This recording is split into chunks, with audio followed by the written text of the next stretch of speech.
মেহেরপুরের গাংনী উপজেলায় বিএনপির এক নেতাকে গুলি করার ঘটনা ঘটেছে। তার নাম মুকুল হোসেন। তিনি স্থানীয় ওয়ার্ড বিএনপির সহ সভাপতি। ২০ এপ্রিল ভোরে এ ঘটনা ঘটে। এ ঘটনায় টোকন বিশ্বাস নামে কার্যক্রম নিষিদ্ধ আওয়ামী লীগের এক স্থানীয় নেতাকে আটক করেছে পুলিশ।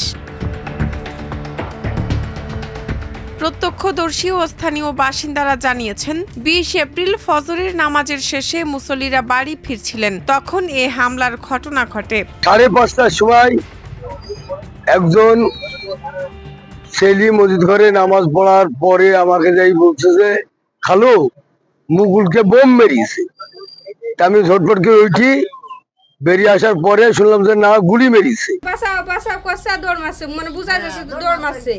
তারপরে হয়েছে আমরা বুঝছি যে এরকম করছে হয়েছে আমরা বাইরে বেড়ালাম সেখন আর হয়েছে মানে সার সাবধান নাই দিয়ে আমরা আমার এই জাদু সব ডাকলাম যে এরকম হয়েছে, চলো দিনই বোন দেখি গিয়ে দেখছি যে হয়েছে ওই জায়গাটাই হয়েছে মানে কুকাইছে।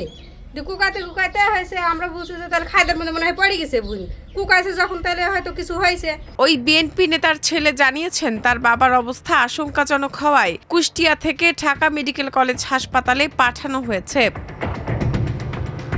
হামলার পর ঘটনাস্থল পরিদর্শন করেছে পুলিশ। এ ঘটনায় আইনগত ব্যবস্থা নেওয়া হবে বলে জানিয়েছেন গাংনী থানার ভারপ্রাপ্ত কর্মকর্তা। আমাদের গাংনী থানাধীন সাহারবাটি এলাকায় একটি ঘটনা ঘটছে, একজন লোক গুলিবিদ্ধ হচ্ছে। উক্ত ঘটনার সংবাদ প্রাপ্তির সাথে সাথে আমি সহ আমাদের উদ্ধারণ স্যারেরা ঘটনাস্থল পরিদর্শন করেছে। উক্ত বিষয়ে অভিযোগ দাখিল করা হচ্ছে। অভিযোগ প্রাপ্তি সাপেক্ষে পরবর্তী আইনগত ব্যবস্থা প্রক্রিয়া।